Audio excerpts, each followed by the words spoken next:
You wake up in a dream that kills. Every step forward rewrites what you are and what hunts you. But when your shadow turns to fight back, you realize the real monster might be you.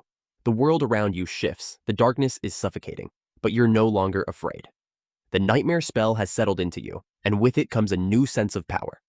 You can feel it swirling inside, alive, ready to be harnessed. It's a dangerous feeling, but you can't help but feel a rush. Your eyes snap open, the surroundings unfamiliar.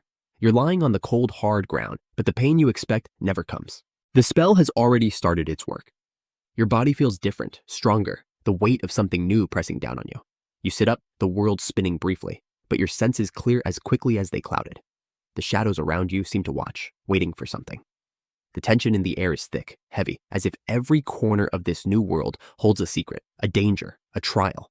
You look around, you're inside a massive, darkened space, one you've never seen before. No doors, no windows, just a vast, endless stretch of darkened stone, the walls pulsing with an eerie green glow. You stand, your legs steady beneath you, but you can feel the shift in the air as you move. The magic inside you hums hungry, restless. You instinctively reach for your sword, but it's gone. Instead, your hands crackle with an energy you've never felt before, your fingers sparking with power that feels both terrifying and exhilarating. But you're not alone.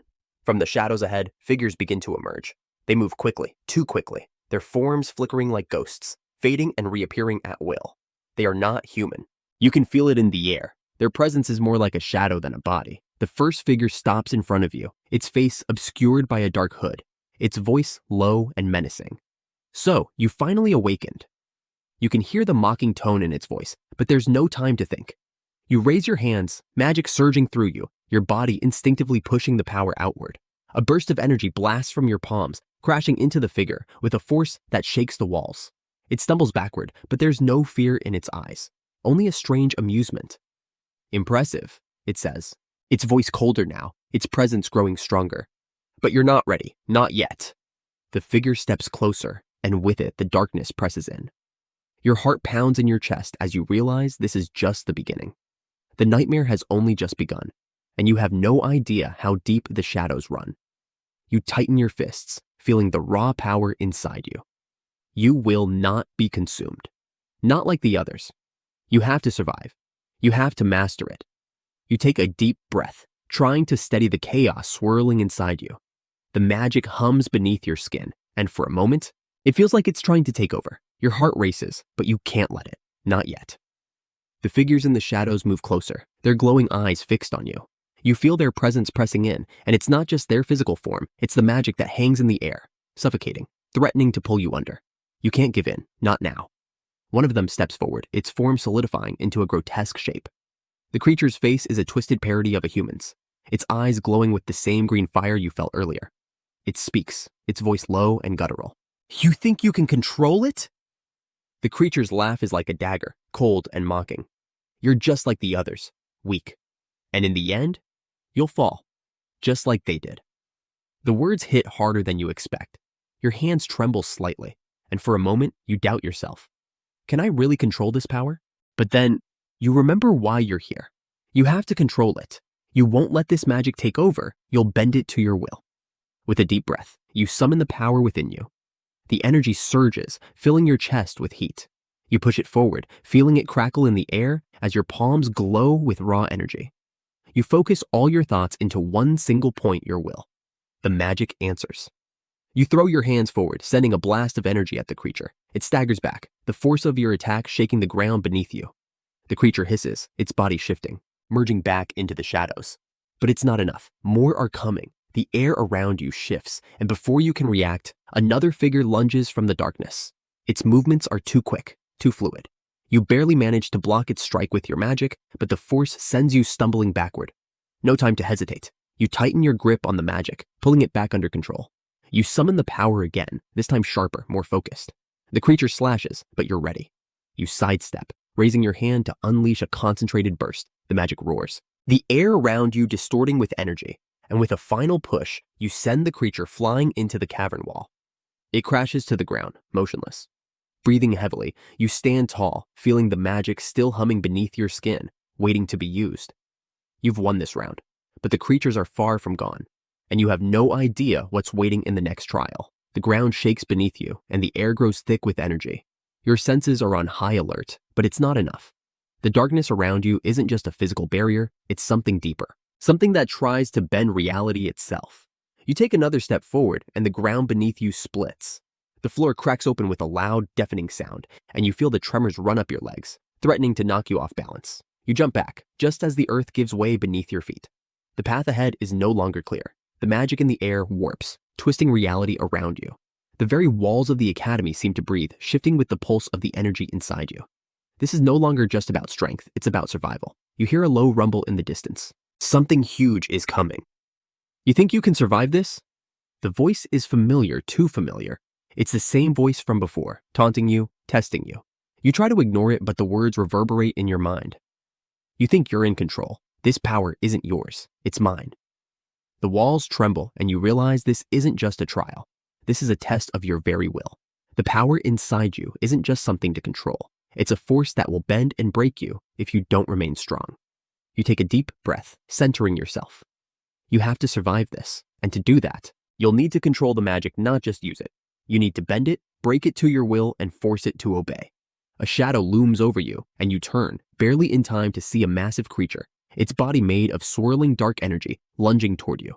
Its form flickers, shifting with every movement, but its eyes are glowing with a feral hunger. You know this is it. You raise your hands, pulling the magic around you, shaping it into a barrier of pure energy. The creature slams into it with a sickening crack, but the barrier holds. Barely. You push forward, the magic responding to your will, and with one final strike, the creature vanishes into the air, its form dissipating like smoke. But the moment you think the danger has passed, you hear another sound. Another rumble. And this time, it's worse. The shadows themselves are closing in. The path ahead is clear now, but you can feel the magic inside you growing. You feel its weight, its power. It's more than you can handle. The world around you feels too small, the pressure from the magic closing in. You want to keep moving forward. You have to, but you feel it, the price of this power. Every time you use it, a piece of you slips away. The magic takes, and you're not sure if you can afford the cost. The air is thick with the pressure of it, and you know you can't just use the power without consequence. You'll break. It'll break you. But you don't have a choice. You push forward, the weight of your decisions pressing down on you. The trials ahead will demand everything from you. And you don't know if you're ready. But you have no choice. You will be ready. The ground beneath you shudders again, and you can feel the magic pulsing through you, responding to the changes in the air. It's thick now, swirling around you in the form of a violent storm. You can hear it, a low hum, a deep vibration that shakes the very fabric of this place. The walls seem to pulse in time with the rhythm, alive with the energy of this trial. You step forward cautiously, every movement calculated, but it's not enough. The voice comes again, louder this time, the words filling the air like a ringing bell. You think you're strong enough to control it? The voice is deep, mocking, the sound vibrating through your skull. The power you've unlocked is more than you can handle. You are nothing but a vessel, a conduit for something far older, far darker than you could ever understand.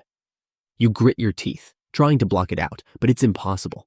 The voice sinks into your mind, pulling at your thoughts, filling you with doubt. You can feel the magic inside you shifting, restless, like it's trying to fight against you. You can't control me, the voice continues, its tone dripping with malice. You will break, you will fall, and when you do, I will claim what's mine. The walls tremble again, the shadows growing longer, darker. You can feel the pressure building, the magic threatening to break free, to take over. It's like a vice, tightening around your chest, suffocating you with its weight. This is it. This is the breaking point. But you can't give in. You won't. Not now. Not after everything you've been through.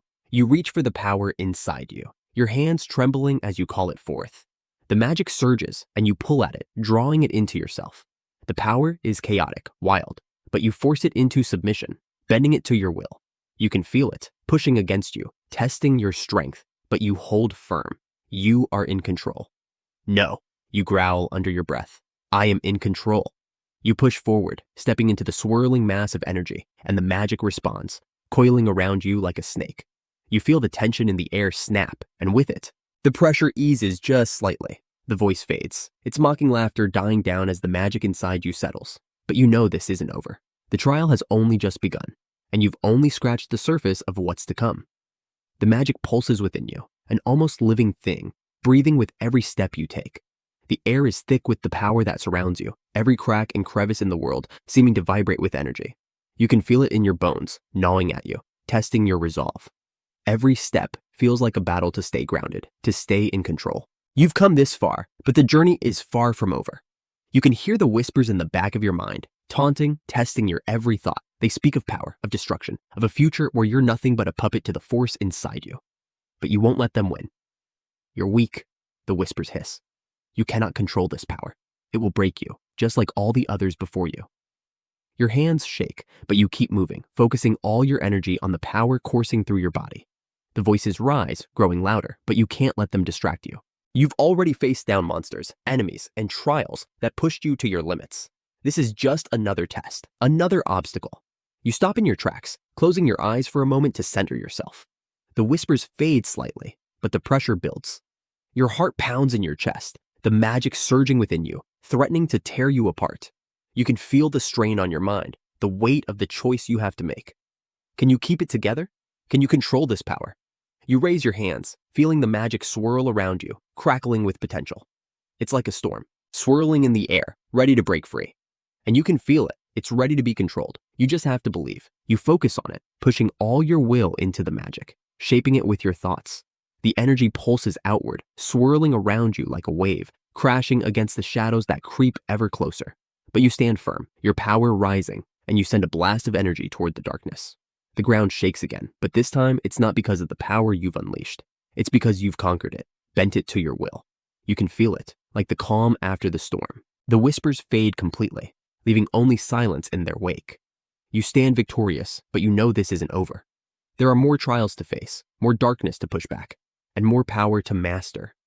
And now, you've taken the first step toward truly understanding what it means to control the magic that lives inside you. You stand at the edge of the abyss, the path ahead shrouded in uncertainty. The weight of the magic inside you presses down, threatening to break you under its force. You've come so far, but the journey isn't over yet. It never is. You look around, the landscape shifting and warping with every passing moment. The walls pulse with energy, the floor beneath you shaking as the magic roils and twists, alive and hungry. The very air is thick with power, and you can feel the tension building. This is no ordinary trial. The shadows begin to shift, and from them emerge more figures, their forms twisting and flickering like smoke. You can feel them before you see them, the pressure, the weight of their presence pressing against you, filling the air with a suffocating energy. They move toward you, slow and deliberate, their eyes glowing with an unsettling light. You can hear their voices, low and mocking, whispering words that eat at your resolve. You thought you could control the power, one of the figures says, its voice cold and cruel. But you're just a pawn. You've been manipulated, used. Just like the others before you. The words bite deep, striking at the heart of your insecurities. For a moment, you feel it, the doubt, the fear, the sense that maybe they're right. Maybe you can't control the magic. Maybe it will consume you, just like it's consumed so many before. But then you feel it, the spark, the burning desire to prove them wrong, to prove to yourself that you're not just another pawn. You're stronger than they think. You raise your hands, feeling the magic swirl around you like a storm, crackling with raw energy. This time, you don't hesitate. You strike. The energy erupts from your hands, a blast of raw power that lights up the darkened space. The figures stagger back, but they don't retreat. They close in, their dark presence growing stronger with every step. But you don't falter. You push the magic further, using every ounce of your will to control it, to bend it to your commands. The air crackles with energy as the figures close in, their forms shifting and flickering with every movement. But with each strike of your magic, the shadows begin to dissipate, breaking apart, retreating from the force of your power. The tension in the air lifts, and for the first time, you feel it control. You've broken the chains that bound you, and now, for the first time, you truly understand what it means to be the master of the power within you. But this victory is only temporary. There are more battles to face, more trials to overcome.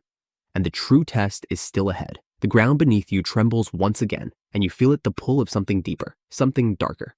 The magic inside you surges, crackling with energy, but it's not enough to stave off the presence you feel looming just ahead. The walls of the labyrinth seem to close in, the very air thick with a suffocating pressure.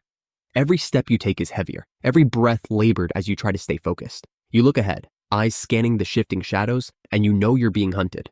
They've found you. The sound of footsteps echoes through the hallway, closer now, faster. You turn sharply, your body instinctively reacting, but there's nothing there, just the faintest rustle of movement in the dark. You feel the magic stir, sensing the creatures closing in, but it's not enough. Not yet. And then, the first shadow appears. It's quick, a blur of dark energy that materializes out of nowhere, its eyes glowing with malevolent hunger.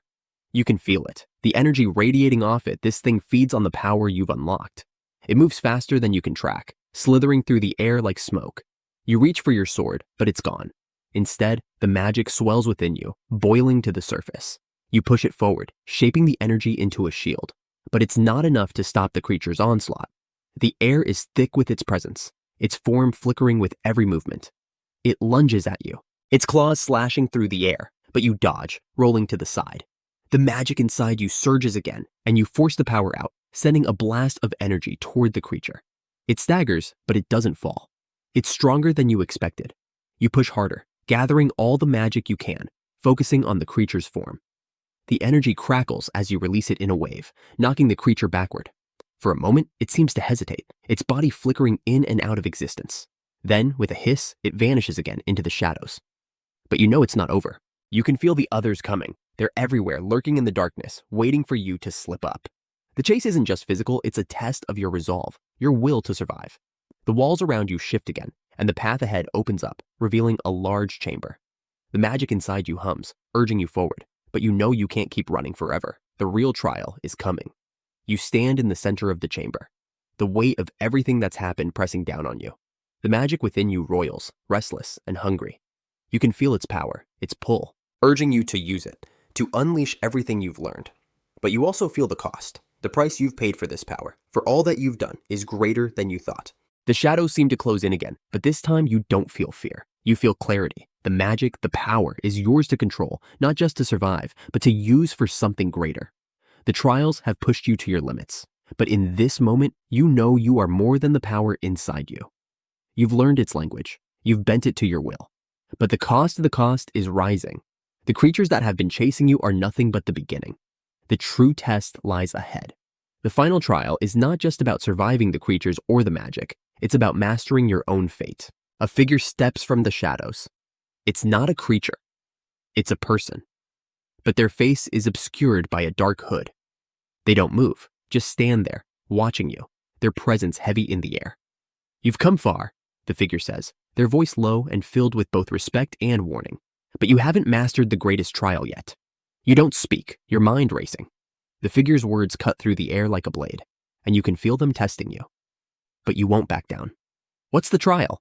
You demand, stepping forward. The figure's eyes glow from beneath the hood, their gaze piercing through you. The final trial isn't about power, it's about your will. Do you have the strength to control it, or will it control you? You feel it, the weight of their words.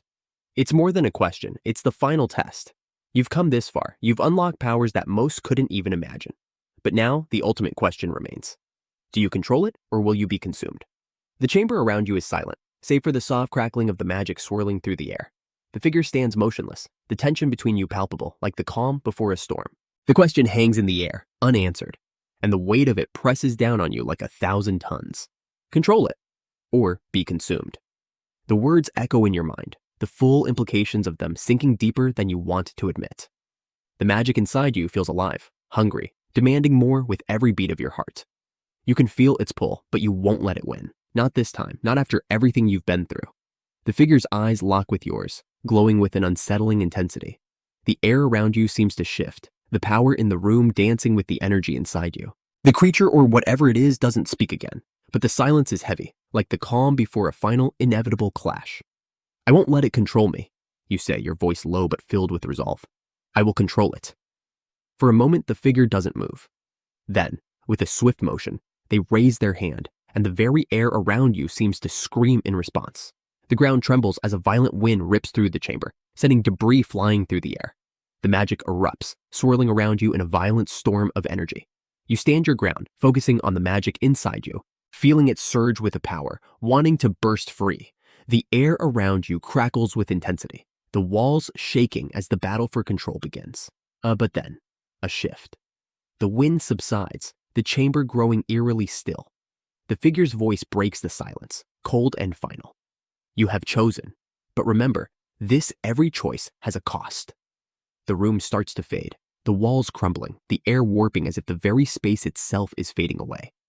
You feel the pull of the darkness surrounding you, the power inside you reaching for something something deep and ancient. You step forward, your hands outstretched, and the magic inside you answers, shifting, growing, becoming something more than just raw power. It's a force, an energy that now binds you. And with that realization, something deep inside you awakens, a new awareness, a new purpose. The figure vanishes, leaving you standing alone in the empty void. Suddenly, a voice fills the air, not from the figure, but from within yourself, a whisper that echoes through your mind, a promise, a challenge. This is just the beginning. And with that, the world shatters. The darkness envelops you, but you are no longer afraid. You are ready for whatever comes next. The final trial has just begun.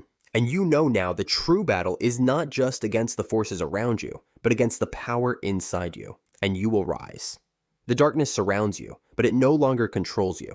You've walked through fire, broken bones, swallowed pride, and stood your ground when everything screamed at you to run. That was before. Now, you descend not as a victim or a wanderer, but as something sharpened, half-bloodied, half-awakened, but fully unafraid. The staircase coils down like a spine, stone ridges worn by time, but still pulsing faintly with life. Every step echoes like a heartbeat, and each echo feels louder than the last. There's no torch in your hand, yet you see. The runes carved along the walls emit a subtle glow, pale blue and almost shy, but enough to guide your path. You run your fingers along the ancient grooves and feel a charge static, electric, waiting to become something more. The scent hits first, damp air, but not moldy, metallic like blood diluted in cold water. Mixed with it is something sharper, burnt ozone, the scent of raw mana that hasn't settled in centuries. It curls around your lungs, leaving a tightness in your chest that makes your body tense before your mind can catch up. You press forward. The descent finally ends at a vaulted gate, sealed shut with 3 interlocking glyphs. As you step closer, the runes under your skin pulse in sync. They react before you do. The gate doesn't open gently, it disassembles itself, layer by layer, like stone remembering how to breathe. Inside, you face a chamber too wide for the space it occupies. This place shouldn't exist underground, but here it is, pillars rising like spears into the void, and a circle at the center lined with 7 worn symbols. You know instinctively that you've stepped into something sacred, or cursed, maybe both. You don't get time to consider. The trial begins before the voice speaks. A surge of heat hits your chest. You gasp, clutching where the spiral mark still glows beneath your shirt. The mark burns not as fire, but as memory. Every wound you've taken, every failure you tried to bury, floods back in a wave that knocks you to your knees. You brace yourself on cracked stone and scream, but not from pain, from fury. This isn't just a test, it's a purge. You feel your body pulled upward not physically, but as if something inside you is being dragged toward the surface. You grit your teeth and hold on as the circle beneath your feet activates. Symbols light up, one by one, until you're standing in the eye of a storm that only you can feel. Then, the air shifts. A figure steps out from the shadows, identical to you in every way except for the look in its eyes. No hesitation, no scars, just hunger. It smiles. You rush forward first. There's no signal, no warning, just motion. You slam into your other self, fists meeting flesh, elbows cracking bone. You fight like you have something to lose, but it fights like it already won. Every move you make, it counters. Every time you think you're ahead, it's already one step further. But then you remember this is just a version, a possibility. Impossibilities can break. You let yourself fall back, feinting weakness. It lunges in. That's when you twist, redirect the force, and drive your knee into its ribs. You feel something give way. It snarls. You don't stop. You tackle it down, fists raining like iron until the body crumbles beneath you, dissolving into smoke and regret. You barely get a breath before the next phase begins. A second figure walks forward. This one wears your face too, but older and colder. Robes instead of armor, eyes too calm. It speaks with your voice, but it says the one thing you never want to hear. What if you're not enough? You hesitate. And that's when it attacks, not with fists, but with memory.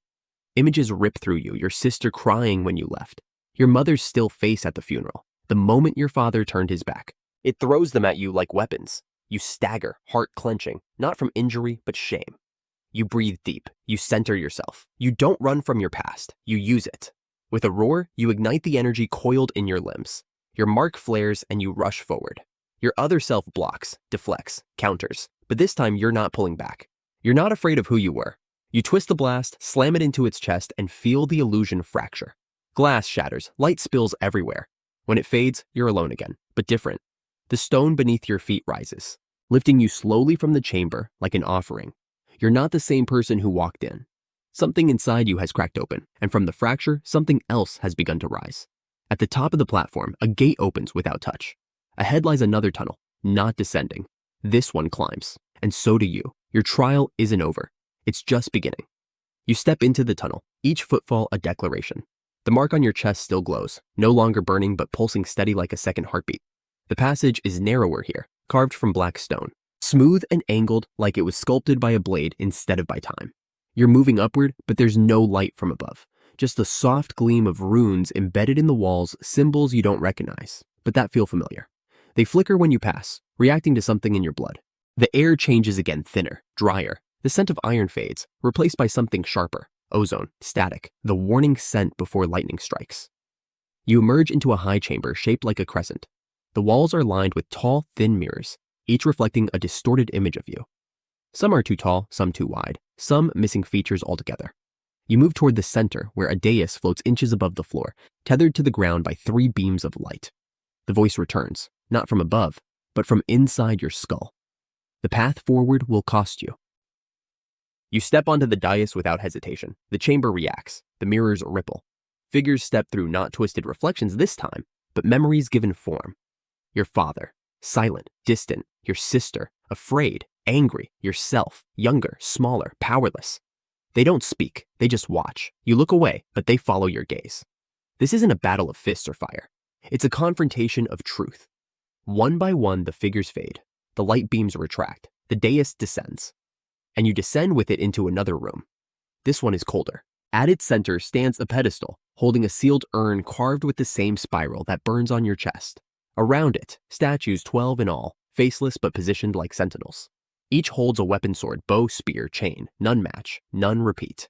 You step forward. The urn reacts, light threading through the grooves. Choose. The voice returns, deeper, sharper. You move to the statues, studying each one. Every weapon hums when your finger's near, like it's testing your presence, asking something without words. The chain feels cold, the bow too light, but the blade simple, curved. Weathered, it feels like memory, not recognition, but resonance. You reach out. As your hand closes around the hilt, the room shifts. The statues vanish, the walls drop. You're standing in a battlefield now, sand underfoot, wind howling. Opposite you stands a figure tall, armored, faceless. You don't wait, you run. The clash is brutal. The first strike knocks your stance loose. The second shatters the ground near your feet. You duck low, sweep the blade wide, catch its leg. Sparks fly, you keep moving. This enemy doesn't talk, doesn't falter. Every strike from you is matched with 2 from them. You're faster, but they're stronger. You're furious, but they're focused. Pain blooms in your ribs where a blow lands clean. You stagger, but plant your feet again. You won't fall here, not after coming this far. You press in harder, you bait a high strike, then roll under and drive your blade deep into the chink below their ribs. The armor cracks, the figure collapses, the battlefield dissolves. You're alone again, but not empty. You still hold the blade, and it no longer feels foreign. The urn reappears, and now it's open.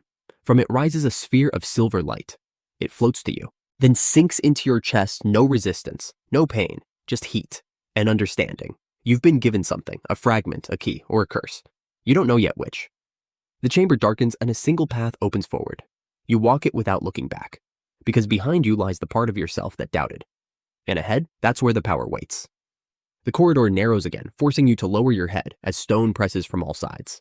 The ceiling feels too close, the path too quiet. You've faced shadows, fought illusions, withstood trials that bled your spirit, but this silence weighs more than all of them. Your steps echo with tension now, not pride. The further you move, the more you feel something watching, waiting, calculating your breath. You reach the next chamber like slipping through a needle's eye. It expands into a vast dome, lit not by torches or magic, but by a radiant blue sky. You freeze. There is no roof. Above you is sky, real or illusion, you can't tell. Clouds drift lazily and warm wind brushes against your cheek. It feels wrong after everything underground. Wrong, but beautiful. At the center of the chamber stands a single monolith, floating inches above a circle of glass. Ancient symbols spiral up its surface, and every few seconds, a strand of golden light threads down to the floor and vanishes. You approach slowly, each step cushioned by silence. When you reach the monolith, you raise your hand, and just as your fingers touch the edge, it speaks. Not in words, in memories. Your mind floods with images that aren't yours. Soldiers kneeling before thrones of light, cities crumbling beneath waves of silver flame, stars weeping from the sky like molten tears. You stagger, breath caught somewhere between awe and panic. And then you hear it, a voice like thunder behind glass. You are not the first. The monolith pulses. Images accelerate heroes breaking, chosen ones failing, guardians consumed by the very power they sought to protect. You see each of them fall, swallowed by their own marks, their own spirals. You are not meant to survive. You are meant to awaken. You drop to one knee, not by choice. The weight of the visions crashes through your spine. Your arms tremble, your chest tightens. But your spirit, it flares. You grip the ground and force yourself upright. You won't collapse like the others. You didn't come this far to become another failed name on a forgotten wall. You grit your teeth and step forward. The glass under you cracks. The monolith lowers, bringing itself to your level. This time it offers something. Not power, not wisdom. A choice. 2 glyphs burn before you, one in the shape of a sword, one in the shape of a chain. You understand what they mean, even without explanation. Conquest or endurance. You choose the chain. The light disappears. The chamber collapses around you, sky folding in like paper catching fire. The warmth vanishes. You fall not physically, but through layers of yourself you didn't know existed. When you land, it's not on stone. It's on snow. Your lungs seize from the cold. Your limbs ache with the sudden freeze. You're standing on a frozen lake, bare feet against ice. And around you swirl ghosts made of frost and fog. They whisper your name, not your true one, the one you've never spoken aloud. You take a step forward and the ice cracks beneath you. Another step and the whispers rise. They're asking why you keep going, why you bear the mark, why you didn't stay behind. You ignore them. You walk across the cracking ice, each step deliberate. Pain blossoms in your legs, but you keep going. When you reach the center of the lake, the surface splits. From the depths rises a figure made of light and snow, crowned with antlers made of crystal. It doesn't speak, it kneels, and offers you its crown. You don't understand what it means, but you accept. The moment your hand touches the crown, heat returns. Not gentle, violent. It floods your limbs, roars into your chest, and you scream not in fear, but in release. Everything vanishes. You wake in darkness again, lying flat on stone. But something's changed. The mark on your chest no longer burns. It glows. And deep within, something ancient stirs, not as your enemy, but as your other half. You follow the next path, but something feels different this time. The air is still, heavier than before. The walls are smooth and darker, like the stone here has soaked in more than just silence. Every step feels like it's pulling you deeper into something you haven't prepared for. The corridor ends in a round chamber with no visible ceiling. The only thing in the room is a low pedestal in the center. It holds a black crystal wrapped in thin, rusted wire. It's small, but your pulse speeds up the moment you see it. You don't need instructions. You already know it's meant for you. You step closer and the pressure builds. The spiral mark on your chest tightens. Reacting to the presence of the crystal, you reach out, and the moment your fingers close around it, heat erupts through your palm. Your breath catches. You fall to one knee, but you don't let go. Images slam into your mind, sharp, raw, and personal. You're back in the training field. You're younger, slower, struggling. You watch as others pass you by. You hear your name whispered like it's a mistake, like it doesn't belong with the rest. Then come the memories of your sister, watching from the shadows, never speaking but always knowing. You grip the crystal harder. This isn't about power. It's about everything you tried to hide from. The chamber begins to change. 12 mirrors rise around you, evenly spaced in a circle. Each one shows a different version of you, some weaker, some broken. One is curled in the corner, refusing to stand. Another turns away from everything. They aren't just illusions, they're possibilities. Versions of you that never got this far. You take a long breath. You're not proud of them, but you don't hate them either. You walk past each mirror, eyes forward. You don't look away, but you don't stop either.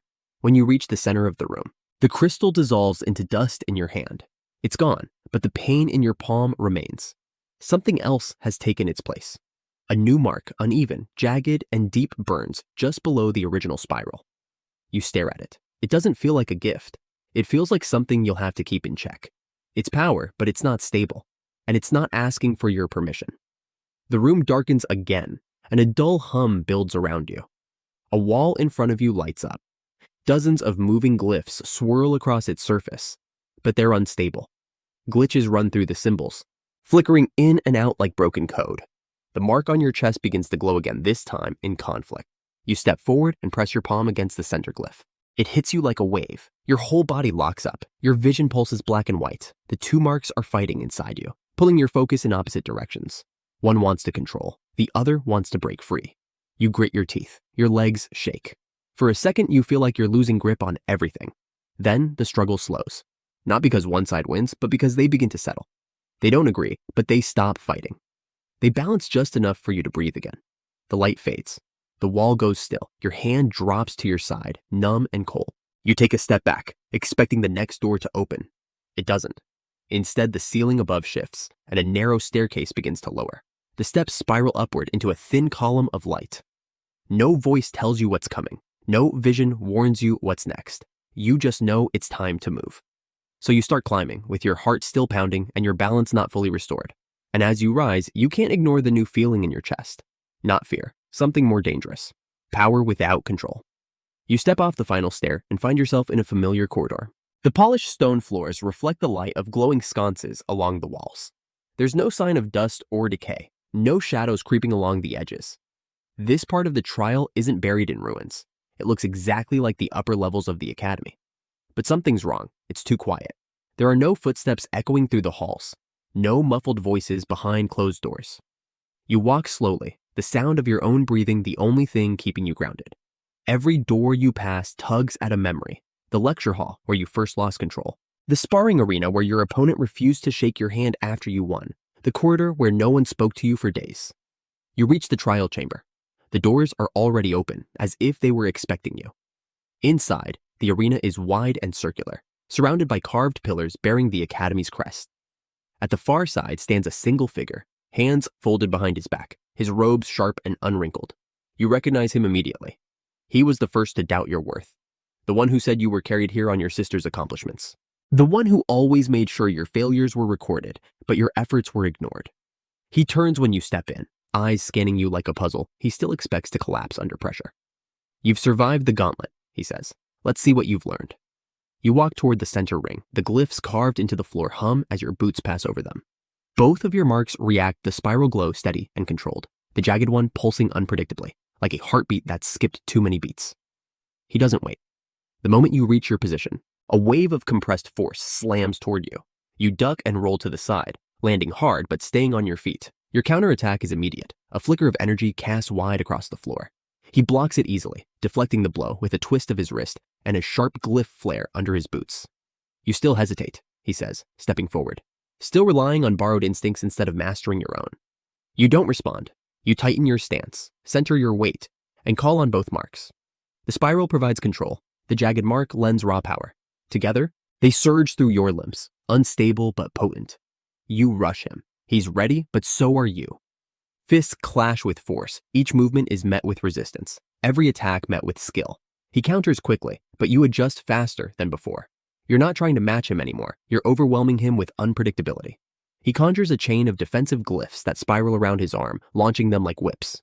You twist, step between their rhythm, and throw a pulse of your own. It hits him in the chest. He staggers back a step. The smirk vanishes from his face. He throws everything he has now, spells meant to pin, bind, and crush. You barely stay ahead, the marks inside you crackling with energy, pushing your reactions faster than your thoughts can keep up. You dodge a blast that shatters part of the ring and respond with a blow that lands against his shoulder, drawing a grunt of pain. Reckless, he spits, stepping back to regroup. You're not controlling it, you're just riding the edge. You keep advancing, sweat running down your face, arms trembling from the force you're channeling. But your focus doesn't waver. You've walked through shadows. You've bled in silence. This is just noise. You fake a retreat, forcing him to lunge. He takes the bait. You step sideways, bring your fist upward, and slam raw power into the base of his ribs. The glyph under his feet cracks. His defenses flicker. You don't give him a second.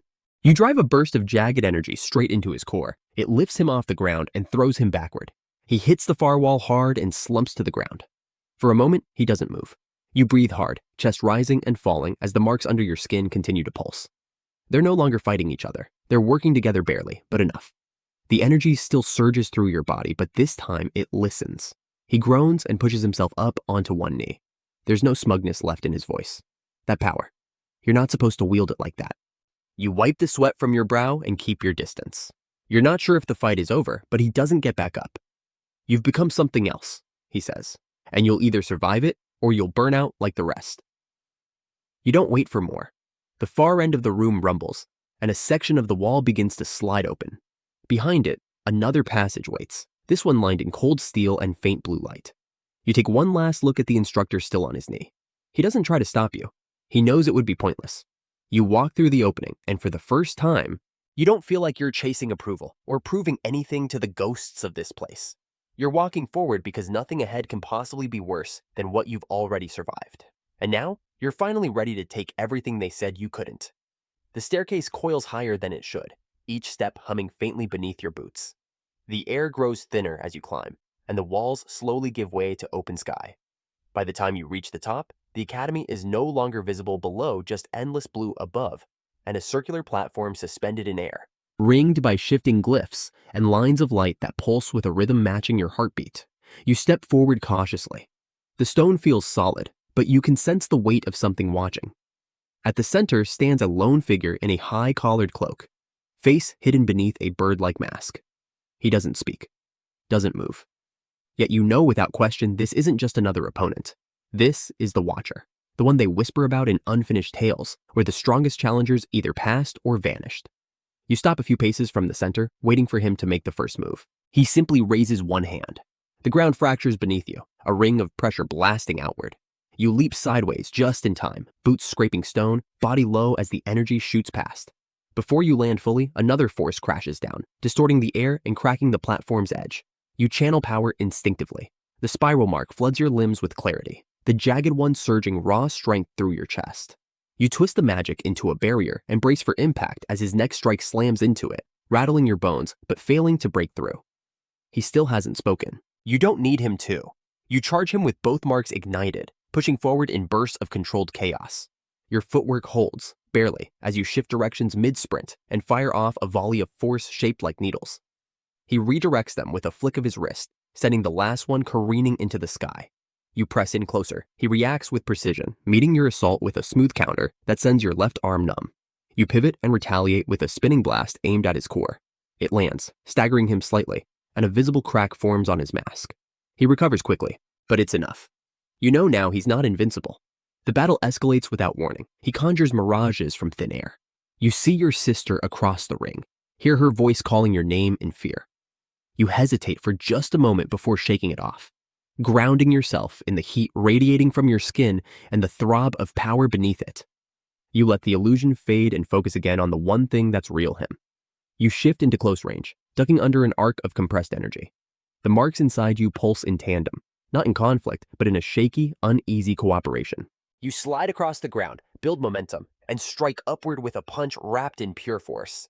He raises an arm to block, but your power breaks through. The blast sends him backward several paces, and this time, he struggles to maintain his footing. You don't let him recover. Your body screams with fatigue, every muscle strained and burning, but the surge of magic carries you. You leap again, fists drawn back, and bring down the combined might of both marks in a single, spiraling impact. The force explodes outward, cracking the ground in a wide arc and hurling your opponent away. You land hard, knees shaking, lungs pulling in air that tastes faintly of metal and storm. The platform trembles beneath you, runes flickering, the last echo of your strike still vibrating in your bones. You rise slowly, eyes fixed ahead, heart hammering, but he's no longer there. The center of the arena is empty now. There are no signs of a body, no sound of footsteps, only the faint hum of shifting glyphs and the wind high above the world. Then, the light around the platform begins to change. A ring of energy traces the ground around you, pulling into focus. From above, something begins to descend, neither enemy nor ally, but something else entirely. You steady yourself, uncertain whether to prepare for battle or embrace the unknown. Whatever waits in the next chamber, you know one thing. You didn't just survive the Watcher. You proved you belong at the center of this trial. And you're not done rising yet. You don't remember stepping into the next chamber, but you feel the shift the moment it happens. The floating platform fades behind you, replaced by a vast enclosed space, lit from above by a soft, steady glow. The walls are smooth and seamless, metallic but not cold. There's no visible door, no sign of where you entered or how you'll leave. Only a large circular platform at the center and a pedestal that waits in silence. You approach slowly, senses still heightened from the last battle. The marks on your body pulse faintly, not with urgency, but with quiet anticipation, like they know what's coming. The pedestal rises as you near, responding to your presence. It's covered in shallow carvings, symbols that mirror both the spiral and jagged mark. Two halves of something that still hasn't quite fused. A voice speaks, not aloud, but inside your head. It doesn't sound human, not commanding, not cruel, just clear. Sacrifice what anchors you. Keep only what carries. You flinch, instinctively reaching for your side, where the weight of the old pendant rests. It's not magical, not powerful, just a piece of the past. A gift from your sister before the trials began. You remember her hands, trembling slightly when she gave it to you. The way she smiled, even as she pretended not to be afraid. You close your hand around it now. The voice doesn't repeat the command. It doesn't have to. You know this isn't just a test of strength, it's a test of choice. What you're willing to leave behind. Your fingers tighten around the pendant. For a moment, you consider hiding it, slipping it back under your tunic, pretending you didn't hear the voice at all. But the marks on your arms react instantly. Heat floods your limbs. The jagged one burns in protest. The spiral hums louder. You realize then it's not about the pendant. It's about what it represents. The fear of losing who you were before all this began. You step forward and place it on the pedestal. The reaction is immediate. The chamber pulses with light, and the ground beneath you shakes gently, not in warning, but in recognition. A portion of the wall slides open, revealing a staircase descending into shadow. No fanfare, no approval, just a path. You take one last look at the pedestal. The pendant is gone. You feel its absence immediately, not as pain, but as weight removed. And in its place, something else stirs within you. The jagged mark dulls, calms. The spiral grows steadier. The space between them narrows. You exhale slowly and begin the descent. The steps are smoother than the last. The air cools, but not unpleasantly. You feel more grounded now, more certain of the power pulsing in your blood. Not because of the sacrifice, but because you made it willingly. At the bottom of the staircase, another door waits. This one doesn't open on its own. A sigil glows faintly above it, one you haven't seen before, curved lines layered over broken runes. A symbol of duality, maybe of fusion. You reach out, and the moment your hand touches the sigil, the marks on your body ignite. Not with pain, with purpose. The door opens, and the next trial begins. The new chamber is darker than the last, not pitch black, but layered in shadows that move with the flickering torchlight lining the walls. The stone here is rougher, cracked in places, like this part of the trial has aged beyond the rest.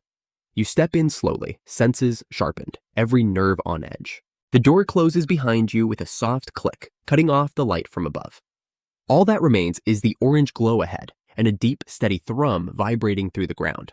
It's not mechanical, it's alive. You move forward, following the sound, until the path widens into a cavernous space carved by hand or something far stronger than hand tools. Massive pillars stretch to a ceiling you can't see, and the air smells of sulfur and damp earth. At the center lies the source of the vibration, a beast massive, quadrupedal, covered in hardened plates of dark obsidian-like shell. Its breathing is heavy and slow, steam rising with each exhale. Even from this distance, you feel the weight of its presence pressing down on your chest. This isn't a summoned creature or an illusion. It's real, and it's guarding something. Behind it stands a sealed gate, marked with runes that glow in the same pattern as your spiral mark. The meaning is clear. This is the final gate of the lower trials. To move forward, you don't need to destroy the creature, but you must get past it. The jagged mark pulses eagerly, pushing you toward confrontation. The spiral one hums with restraint, reminding you that force isn't always the only answer. You clench your fists and scan the room, heart beating harder now. The beast hasn't moved, but its eyes are open. It's waiting for you to make the first mistake. You consider your options. Rushing in would trigger a direct fight, one that could cost you more than just strength. But there's space columns, shadowed alcoves, uneven terrain. You might be able to get around it. You take a slow breath, calming the energy in your limbs, and step to the side. The beast lifts its head. Not aggressive, curious. You freeze, letting your heartbeat slow. It watches, then lowers its head again, steam rising from its nostrils. You edge toward the left, staying in the shadows. The runes on your skin dim, as if syncing with your intent. Then, a soft click beneath your foot. A pressure plate. Before you can react, the beast roars a low, thunderous bellow that shakes the chamber and sends dust pouring from above. It charges, massive limbs pounding the stone, and you're forced to abandon stealth in an instant. You roll sideways, just ahead of its snapping jaws, and launch a pulse of energy at the ground to push yourself backward. You land hard, grit biting into your palms, but you're already moving again. The beast turns with surprising speed, claws digging deep gouges into the floor. You can't outmuscle it, not for long, but you can outthink it. You dart behind a pillar, then use the spiral mark to mask your presence for a split second, just long enough to draw it away from the gate. The creature takes the bait, slamming its bulk into the column and sending cracks spidering up the stone. You sprint in the opposite direction, angling toward the gate. Another roar, it's on you again before you can reach it. You twist, hurling a burst of magic that strikes its shoulder and forces it to slow. Not stop just enough for you to dash beneath its body and slide to the far end of the room. The gate responds the moment your palm hits the center rune. The beast screeches behind you, claws scraping closer, The runes flare, light engulfs you, and you vanish through the gate just as the beast lunges, jaws snapping shut on empty air. The world pulls itself back together in silence. You're standing in a space unlike any you've seen before. No stone, no metal, no walls, just blackness. But not empty. It hums softly, like it's waiting. Your boots rest on something solid, but when you look down, you see nothing, just your own reflection, stretching into the dark beneath your feet. A voice calls out, your own. But it's not a memory. It's not echoing something you said. It's speaking now. You're not strong enough. The words strike with more weight than they should, because part of you still believes them. You breathe slowly, trying to separate your thoughts from what's being projected. But the voice shifts again, this time closer. A second you steps out from the dark, dressed in the same academy gear, same marks pulsing faintly across the skin. Only this version of you looks calmer, colder, certain. It speaks again. You hesitate. You cling to people who slow you down. You chase strength, but refuse to give up the things that keep you weak. You clench your jaw, fists tightening at your sides. The false you circles slowly, voice never rising. It doesn't need to. You could burn the world and build something better, but you're still playing hero, still holding on to old promises, old faces, old fears. You lunge without warning. The fight is immediate. Every strike you throw is countered. Every move you try mirrored. It's not just your skills you're up against. It's your instincts, your reflexes, your worst fears. You slip once and the double slams you into the unseen ground, pressing your face to the void. You're not ready. The words crawl into your ear like poison. You grit your teeth and shove upward, breaking free. The marks on your arms flare not just reacting, but resisting. You feel them pull together just for a moment, as if finally working in tandem. You press that power outward. The ground cracks, the reflection shatters, your double disappears. The chamber responds instantly. A soft pulse ripples through the air, and a staircase rises ahead, lit by soft blue light. You're breathing hard, chest tight, but you're still standing. The voice is gone. But its question isn't, what are you willing to give up to become who you're meant to be? You don't answer, you walk forward. The final chamber doesn't welcome you with chaos. It greets you with silence. The space is vast, circular, and brighter than anything you've seen in the trials so far. White light pours from crystal panels lining the walls, each one etched with intricate runes that hum faintly as you enter. At the center, a raised platform stands surrounded by 6 thrones, empty, massive, each carved with a different elemental crest. Flame, storm, void, steel, wind, and shadow. The moment your foot touches the central stone, the air thickens. Each throne ignites not with fire, but with presence. Figures appear, not fully formed, more like memories carved from light. Their armor shifts with each movement, ancient yet unfamiliar, and their faces stay hidden beneath glowing veils. You feel them looking at you, not your body, but everything beneath it. Your choices, your doubts, your power. Their voices don't echo, they land directly in your mind. You've chased strength, one says, but will you be consumed by it? You've protected others, another intones, but at what cost to yourself? You survived, you adapted, but are you ready to lead? The questions come from all directions, overlapping like waves. You're not given time to answer, because they already know everything. They're not testing knowledge, they're weighing your soul. Then, without warning, the ground gives way. You're falling, no scream, no wind, just the sensation of being pulled through light. When you land, it's not with pain, but finality. A new platform catches you, smooth stone, surrounded by nothing. The light above dims until you're standing in a void, once again no thrones, no voices. Just 2 paths that split from the stone beneath your feet. To the left, a trail of violent power, flickering with uncontrolled force. The jagged mark on your arm glows, reacting instantly, urging you to step forward, to burn through anything that stands in your way. To the right, a slower pulse, steady, grounded. The spiral mark responds with warmth and restraint, calling you to move with purpose, not fury. For a moment, you hesitate, but only for a moment. You extend your hands, not to choose, but to merge. The 2 marks burn brighter, not in conflict, but in union. And then the explosion comes not destructive, but transformative. The light floods outward, tearing through the void. In a flash, you see the gates of the upper academy. The challengers still behind you, and the unknown waiting ahead. But more than that, you feel it. Your power isn't borrowed anymore, it's yours. The platform begins to rise, slowly, purposefully. The light shifts around you, not blinding, but revealing. The trial isn't ending, it's evolving. You're no longer being tested, you're being watched. And somewhere far above, beyond these walls and trials and illusions, something ancient is stirring, something that knows your name and knows you've survived. You don't know what waits on the next level, but you know it won't wait quietly. The silence after the trial isn't comforting. It wraps around you like a second skin, too tight to relax in. You walk back to your quarters alone, every step echoing down corridors that now feel unfamiliar. Faces pass by, but no one meets your eye. The fight with Virex did more than just disrupt expectations, it disrupted the system, and systems don't like being shaken. Inside your room, the air feels different, tense. The console blinks with a notification. Processing complete, new placement assigned. You hesitate before opening it. There's no explanation, no congratulatory message, just a line of text. Temporary reassignment, level X. Observation phase. You stare at it for a long moment, heart beating in slow, deliberate thuds. Level X isn't mentioned in any handbook. You've never heard of students being sent there. It's not a promotion, it's something else entirely. Something meant to isolate. You move through the academy with fresh eyes. The halls that once buzzed with activity seem colder now, watched. The students you pass seem to shift aside more quickly, as if your presence carries weight they don't want to bear. At mealtime, the dining hall is quiet when you arrive. You take your tray, sit alone, no one joins you. Conversations lower when you walk past. You sense it clearly now, distance, not fear. Something more cautious, like everyone's been told to treat you as unstable, unpredictable.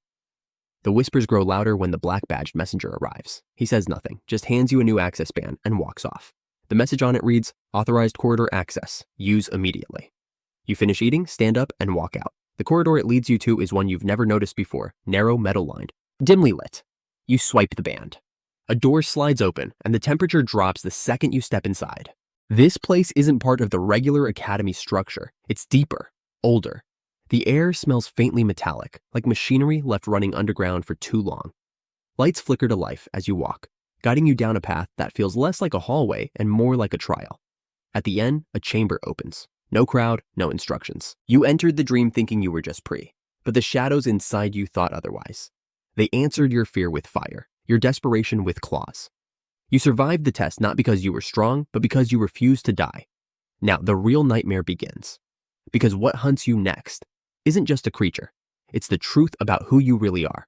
Just a square platform, dim spotlights, and a single closed locker with your name printed on it, though you never gave it to anyone. You open the locker. Inside is a new uniform. Sleek black, embedded with reinforced lining and a small crest near the collar. Class null. Your breath stills. There's a rustle behind you. A door opens on the far side, and a woman walks in tall, sharp-eyed, wearing the same crest. Her voice is flat, but it cuts through the room like a blade. You're not here to be trained, she says. You're here to be watched. Everything you do from now on is recorded, analyzed, judged. You don't flinch. You meet her gaze. Let her see that whatever they're preparing you for, you've already started preparing for them. She gestures toward a glass panel embedded in the wall. Touch it. Confirm entry. Once you do, there's no going back. You walk over, press your hand against the surface. The panel lights up, and a message scrolls across in red. Trial phase initiated. Irregular candidate confirmed. The door behind you closes with a final sounding hiss. You're not part of the academy anymore. You're something else now. The moment you step into the class null training chamber, the atmosphere changes. It's colder than the rest of the academy, not in temperature, but in presence sterile. Stripped of ceremony. No instructors waiting to greet you. No classmates milling around with nervous smiles. Just a wide space lined with gray stone, hard floor, and a faint scent of scorched metal. You hear the hum before you see anyone. Two combatants are already locked in battle at the center ring. No uniforms, no safety barriers, no warning system. One of them is bleeding, shoulder torn open, but he doesn't back down. The other, faster and leaner, presses the attack without mercy. No one intervenes. No one watches from a safe zone. You realize this isn't just training, it's a filter. Behind you, the same woman from before returns. Her voice cuts the air without warning. You're up next. You step forward, no time to ask questions, no chance to stretch or breathe. A gate slides open, and your opponent walks out, taller than you, older, heavy arms wrapped in steel-woven bindings. His eyes are already locked on yours, and they don't blink. You meet in the ring, no introductions. The silence counts down your readiness. He moves first. A fist flies toward your jaw faster than expected, but your body responds before you think. You duck, twist, drive your elbow into his ribs. There's impact. He grunts. Doesn't stop. The next hit comes low. You block, pivot, strike again. There's no rhythm, no predictable pattern. He's not trained in any formal style. He fights like someone who survived too many things without rules. Dirty, efficient, brutal. And so do you. The crowd, if you can even call it that, starts to take notice. A few heads turn. Someone mutters your name, or what they think is your name. There's no scoreboard, but you feel it in the air. Every move is being measured, logged, dissected. You duck low, catch his knee with yours, and when he stumbles, you twist behind him and slam him to the ground. He doesn't get up. You step back, breathing hard, waiting to see if anyone declares the match over. No one does. Instead, the woman steps into the ring, gaze unreadable. "That was adequate," she says, as though she's talking about a lecture performance, not a near-lethal fight. You nod once, no smugness, no words. You already know it won't be the last one. As you leave the ring, you hear someone whisper from the edge of the chamber, not at you, but about you. They're not even pushing him yet. The remark lingers in your ears. Because if this was the warm-up, then you know what's coming will be worse. You barely have time to recover before they call you again. The lights in the chamber shift, drawing your attention toward a new entrance at the far end. Unlike the ring from before, this space is darker, the walls ribbed with glowing marks pulsing with low, steady energy. It feels older, like part of the academy long buried and repurposed. Your footsteps echo as you walk in. At the center stands a figure who doesn't move. He's built like a boulder, bald, covered in inked symbols you don't recognize. No weapon, no words. Just the stare of someone who's been waiting to see what you're made of. The door seals behind you. You know this isn't a duel, this is a demonstration. Before you can blink, he's in front of you. His palm strikes your chest, not hard enough to break bones, but enough to shake your core. You slide back across the smooth stone floor. Your lungs tighten, not from pain, but from the pressure. You steady yourself and rush in. This time, you lead. A series of strikes too high, one low test his defense. He blocks all of them, not with technique, but with sheer body mass. He absorbs everything without shifting his stance, like hitting a wall that bites back. He grins. "Finally," he says, "a test that bites." He charges again. You drop low, pivot, and grab the edge of his robe twist and use his momentum to send him crashing into the wall. Stone cracks, dust rises. You don't wait. You follow through, elbow to throat, knee to ribs, one final blow to the base of his neck. He drops, but laughs through blood. "Not bad," he mutters. "You're not just muscle, you're awake." He doesn't get up, but you know he could have. That wasn't a loss, it was an introduction. The lights above flicker once and settle. The door opens again. You step through it and you swear the air on the other side feels heavier. Not with heat, with expectation. They don't give you rest, not really. The next corridor is dimmer than the last, low ceilings. Walls lined with dull copper piping that hums faintly, like something alive is breathing through them. You walk slowly now, not from exhaustion, but caution. It's too quiet. At the end of the corridor, a chamber opens into what looks like an abandoned lab. Desks overturned. Broken terminals blinking with static. Glass shards glitter on the floor like tiny traps. Someone is already inside. She leans against the terminal, arms crossed, wearing the same insignia as your class. But her eyes are too still, too calm. Not like a student, like a spy. "You don't remember me," she says. You study her and she's right, you don't. But something about her feels familiar, like a smell from a forgotten dream. She tosses a data chip toward you. You catch it on instinct. "I've been watching you since the first trial." She says it like a warning, not an apology. "What do you want?" you ask. "I want to see if you're the one they say you are, the one who cracked the suppressor field, the one who held back." You don't answer. That silence seems to satisfy her. You're being shaped, not trained. Every match, every assignment, it's to push you towards something they think is hidden. She starts walking away, but pauses at the exit. They're not preparing you to win. They're preparing you to survive after everyone else fails. She disappears into the dark. You plug the chip into your wrist pad. It loads instantly. The footage shows you every spar, every room, every expression. Tracked, scored, labeled. A red marker hovers over your chest. Anomaly class. Reactive instinct to potential 97%. Another line appears beneath it. Subject likely underwent exposure prior to enrollment. Recommend isolation protocol. You stare at the screen, heart pounding harder now, not in fear, but recognition. You've always known you weren't normal, but this is the first time they've confirmed it. They don't tell you what's next. You're sent to a side corridor that doesn't appear on your access map. The walls are covered in old sigils, some glowing faintly beneath layers of grime. Dust hangs in the air like it hasn't been disturbed in years, yet the path is unmistakably clean cleared for you. At the end is a steel hatch with no handle. It opens only when you're close enough for it to scan your pulse. As it hisses open, cold air rushes out and crawls across your skin. The chamber beyond feels like a tomb. Circular, windowless. Its floor is engraved with faded symbols, and the only light comes from above a ring of dim white piercing through the dark like a watchful eye. In the center is a pedestal, and on that pedestal lies a sealed box. Black and pulsing faintly like it's alive. No instructions, no commands, just the overwhelming sense that whatever's inside is meant for you and only you. You approach. Your hand hovers over the box. It doesn't react to proximity. No hum, no vibration. But your instincts flare, primal and sharp. You feel heat under your skin, pressure in your chest, as if something inside the box is pushing back. You open it. Light explodes outward, blinding. You stumble back, but don't fall. When your eyes adjust, the object inside is floating suspended midair, humming with power. A small shard, crystalline and jagged, with cracks running through it like lightning frozen in glass. The hum grows louder. Suddenly, you see it not just with your eyes, but inside your mind. The shard isn't inert. It's memory, energy, a weapon, a test, and it recognizes you. Pain hits like a shockwave.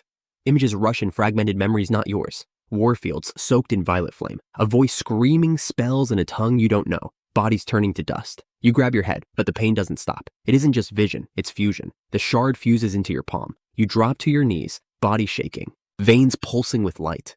Something inside you unlocks. Not magic, not strength. A memory that was waiting to be claimed. A screen blinks on behind you.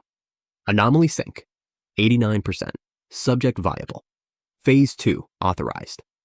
The hatch behind you opens again. Only now do you see them, 3 figures in black, watching from the corridor. They say nothing. One nods, and then they're gone. No explanation, no warning. But something's different now. You can feel it in your bones. You didn't just pass their test. You activated something they believed long buried. There's no time to recover. A silent drone escorts you out of the chamber, sleek, unblinking, gliding ahead like a sentinel. It leads you down unfamiliar corridors. No signs, no patrols, no flicker of cameras. Off the map, off the system. Eventually, you arrive at a sealed vault. The doors slide open with a whisper, revealing a space that feels like a cross between a surgical bay and a shrine. You step inside. Cold light shines from a circle of projectors above. In the center stands a tall, angular console. Cables thread from its base, disappearing into the floor like roots. A woman waits behind it. No badge, no insignia, just presence quiet but commanding. You touched the shard, she says. It's not a question. You nod. She gestures toward the console. Sit. You hesitate just for a moment. The air tells you this isn't a suggestion. The seat is made of some dark alloy, cold, rigid. As soon as you sit, 2 cables slide forward. One links to your wrist pad, the other to a collar connection. No pain, just a jolt like raw voltage sweeping through your core. Your vision flickers. Then a display appears. But it's not your vitals. It's you recorded. Every step since entering class null, every movement, pause, or deviation, marked, timed, cross-referenced. Below it, a status readout. Subject, sync rate 91%. Combat restraint, 74%. Divergence index, 12%. External signal, detected. You feel her watching you, steady, sharp. Why haven't you used it yet? You stay quiet, because the truth is, you're not sure what it even is. The shard didn't give you a weapon, it gave you a threshold, and what waits beyond still sleeps inside you. She studies your silence, then keys a command. Your breath catches. Not pain, but a sudden surge. A forced synchronization. Your mind reels, memory reels backward, emotions stir that you didn't invite. Then it ends. The connection fades. The console dims. You exhale, your head foggy but clear enough to understand. You're not ready to control it, she says, but you are ready to be deployed. You lift your head. What does that mean? She leans closer. You'll be sent out, not into a simulation, not under supervision, real terrain, real threat. If you make it back, you'll be more than useful. If not, your telemetry will still matter. A door opens behind her. 2 figures step in, masked, silent. Not hostile, just present, ensuring cooperation. You rise. This isn't a drill, this is ignition. Time fractures after that. One moment you're crouched behind fractured tile. The next you're moving through broken corridors heavy with dust and static. The air tastes scorched. Your boots splash through standing water. Then you freeze. Something moves up ahead, smooth, deliberate. A black unit hovers 10 meters out, small, efficient. Its shell glints faintly under dying lights. 3 pulses blink beneath its frame, scanning for movement, searching for heat. You hold your breath. This thing isn't Academy issued. No markings, no visible ID. It doesn't assist. It observes, tracks. Beside you, someone shifts the same girl from earlier. Quick, quiet, she signals upward. You nod. Then a tone slices through the air, high, thin, and rising. You don't wait. You pull her back just as the corridor behind you erupts. Debris flies. A metal shard grazes your cheek. Another hits your side. You barely feel it. Down a stairwell, over a barrier, into shadow. The unit follows. Its hum grows sharper. A beam slices the dust where your head had just been. You and the girl dive into a maintenance tunnel. Pipes creak overhead. The hum recedes, but not far. You whisper between breaths. This isn't just a test. Someone's monitoring something bigger. She doesn't reply, but the look in her eyes says she agrees. You're no longer in a simulation. You're inside someone else's plan. And from the way the air feels tight, charged, dangerous, you're not meant to make it out of here. Not unless you rewrite the rules yourself. You don't know how long you've been out, but the cold creeping through your spine pulls you back. When your eyes open, you're lying flat on damp sand. The sky above you a colorless slate. No walls, no structures. Only the sharp scent of salt and the echo of waves pulling back from the shore. You rise slowly. The ground is wet beneath your hands, littered with small bones and something softer kelp, or maybe rotting skin. In the distance, the sea recedes like it's afraid of you, leaving behind a twisted maze of coral spires and red stone, slick and glistening in the false dawn. You move, cautious. Every breath tastes metallic. Every step sticks to the wet ground. And then you see it. A broken statue, larger than a house, half sunken in the sand. The head is gone, its chest split wide, and around it lie what look like ribs, only they're too long, too sharp, and too alive to be stone. You step closer, instinct pulling you forward. Something about this ruin doesn't feel ancient. It feels recently defeated. The shadow follows you, your shadow. You don't even need to think about it now. It moves when you move, stretches when you reach. You send it forward into the gaps between coral towers, watching it slither low and silent. Then, movement. Dozens of pale figures crouch beside a carcass the size of a boat, tearing at its flesh with thin arms and hooked teeth. Their skin stretches too tight, their eyes sunken and wrong. One lifts its head, sniffs. You freeze. The air shifts again. Far off, the tide begins to creep back, swallowing the coral edges. That's when you understand the land only exists when the tide pulls away. When night falls, the sea reclaims everything. You retreat to the statue's hollow chest and wait, heart hammering. The monsters don't follow, not yet. But you know this place won't stay safe. You need food, water, shelter, answers. And to get any of that, you'll have to leave the only cover you found and walk right past the things that hunt in packs. You wait until the tide draws back again, the thick, salted air lightening just enough for your chest to stop aching. The coral path ahead looks barely walkable, its surface slick with moss and hidden dips. But you don't hesitate. Staying still isn't an option anymore. Each step forward makes your boots sink slightly, the waterlogged sand grabbing at your heels before releasing. Your shadow slips ahead, stretching across uneven rock formations and weaving through gaps in the coral. The deeper you go, the stranger everything becomes. You pass clusters of bleached bones tangled in seaweed, walls marked by slashes and burn scars, none of it natural. Then the stench hits. It's thick and foul, coppery with an edge of rot. You follow it until you crest a jagged ridge, and that's when you see the bodies. They aren't just dead, they were taken apart with purpose. Sliced clean, limbs twisted at unnatural angles. The scorched marks are precise, and the wounds are fresh. You're not alone out here, and whoever came through before you wasn't just surviving, they were hunting. A wet, shuddering sound breaks the silence. You spin toward it, body tense. A creature crouches behind a pile of coral, its pale skin almost blending with the surroundings. Thin limbs twitch. Its head jerks once, then again, as it sniffs the air. Then it charges. You dodge low, sliding on wet stone as the thing crashes past you. Sharp claws swipe across your shoulder, tearing fabric but missing flesh. You stumble into a crouch and raise your hand. The shadow surges up your arm like water under pressure, wrapping your hand in something heavier than smoke. You swing. The impact is dull, but it sticks. The shadow latches onto the creature's body, dragging it down. It thrashes once, twice, then goes still as the darkness spreads and swallows it whole. You step back, breathing fast. The air feels charged. The shadow quiets, pulling back into your skin like it never left.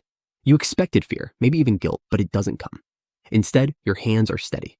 Your heartbeat slows. Something inside you settles. You're changing, and whatever this place is, it's changing with you. You move again, leaving the corpse behind without looking back. The ground beneath your boots shifts from whetstone to a softer, sponge-like surface, like you're walking on something that once lived. The air grows heavier the deeper you go.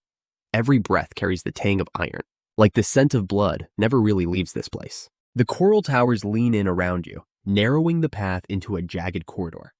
Some formations glow faintly from within, pulsing like veins, casting dull red light across the slick walls. The warmth of the magic is faint, but it pricks at your skin like it's testing your presence. Your shadow flickers beside you, mirroring every motion with unnatural precision. It doesn't stretch ahead this time, it clings closer, as if the ground itself is watching. Then you hear it, voices, low, sharp, not creatures like before. These are human. You crouch behind a tilted slab of coral, heart steady but alert. Through the cracks, you spot them. Two figures in dark armor, faces hidden by fractured bone masks. They're standing over something another test subject. One of their own? No. You catch the twitch of a severed limb, the slow pool of blood spreading under them. They're not allies, and they're not here to escape. You watch as one of them lifts a blade, curved and crude, and presses it against the throat of the motionless body. No hesitation, no ceremony, just the clean, practiced motion of someone who's done this before. You pull back and take a slow breath. You're not ready for a fight, not like this. But if they're hunting others, it's only a matter of time before they find you. You circle wide, moving with the shadow at your side. Each step is deliberate, no sound, no light. You use the coral's curves to stay hidden, your fingers brushing the slick surface to keep your balance. A faint hum rises in the air. You glance up and see a structure ahead, part shrine, part ruin. Broken pillars twist into the ground like roots, and a shallow pool ripples at its center. Something inside it glows. You edge closer, drawn to it. The liquid isn't water. It's thicker, like oil, and the glow comes from fragments suspended within shards of something ancient. Your reflection stares back at you, but not quite right. Your eyes look sharper, colder. The longer you look, the more familiar that version of you becomes. You blink and step back. This trial isn't just about survival. It's about reshaping you inside and out, and you're already changing. You step away from the pool, shaking off the image of that twisted reflection. The trail beyond curves downward, sinking deeper into the coral maze. The red glow fades, replaced by a cooler tone, blue, faint and shifting, like moonlight filtered through deep ocean water. You tighten your grip on your own thoughts. You can't afford to drift. The ground softens again beneath your boots, but this time it's different. Less organic, more unstable. Your heel sinks unexpectedly. You freeze, then pull back slowly, watching as the surface ripples where you stood like a skin stretched over something waiting underneath. Not just unstable, alive. You crouch and study the area ahead. The pattern of growth is wrong, too symmetrical. The coral here isn't random, it's shaped, like teeth lining the floor. A trap. You test the edge with your shadow. It brushes forward like smoke, trailing across the strange coral field. Halfway through, the trap snaps. Spines shoot upward in a tight circular burst, razor sharp and fast enough to punch through stone. You exhale through your teeth. One wrong step and you'd be impaled. A noise behind you. You spin, ready, but it's not a creature. It's another survivor. They stumble into view, barely upright. Torn clothes, bleeding arm, wild eyes locked on yours. Don't, they manage, voice cracking. Then the ground beneath them shifts. You move before thinking. Shadow lashes out, grabbing the survivor by the waist, yanking them sideways just as the coral teeth explode upward. They scream, half in pain, half in shock, and collapse into your arms. They're shaking, not just from injury, but from something worse. They're coming, they whisper. You press them against the wall, scanning the path behind them. Footsteps echo down the stone, heavy and slow. Not the same armored hunters from before. These are heavier, less cautious. Whoever they are, they don't care about noise. They want to be seen. You pull the survivor upright. Can you move? They nod. Barely. You don't wait. You drag them with you into a nearby crevice. The wall's tight and slick, barely wide enough for two. The footsteps draw closer, then stop. You hold your breath. A shadow passes the entrance. Not human, not like you. The moment stretches long enough to crack your focus. But they move on. You don't breathe again until the sound disappears completely. Then the survivor grabs your wrist. Their hand is freezing. There's something deeper, they whisper. Something worse than them. I saw it. I heard it. It's awake. Whump. And now you're starting to feel it too. That pressure rising from below. Not from something walking above the coral floor, but from something waiting beneath it. You don't respond right away. You just listen. The weight of that last whisper lingers, heavier than it should be. The air has shifted. It's not just the scent though. There's something sour underneath it now, like old metal and wet stone. It's the stillness. The kind that only comes when something much larger is about to move. You help the survivor to their feet. They lean on you, trembling. You can feel how light they are now, like the trials already stripped everything but fear from their bones. We need to move, you murmur. They don't argue. You push forward, deeper through the crack in the coral wall. The space narrows, scraping your arms and legs as you pass, but you don't stop. Behind you, the faint echoes of movement return. Not footsteps, breathing. Deep, slow, wet breathing, like something is dragging air through waterlogged lungs. You don't know what's making that sound, but you know it's not supposed to breathe. The tunnel opens suddenly, and you're standing on the edge of a collapsed floor. The coral here has been crushed from below, like something rose straight through it and kept going. Long grooves run across the walls, like claw marks, but there's no blood. Just the residue of whatever passed. A faint trail of black oil clinging to the edges. You help the survivor sit against the wall. Their breathing is shallow but focused. I think it sees through the stone, they whisper. The coral, it's not dead. It listens. It remembers.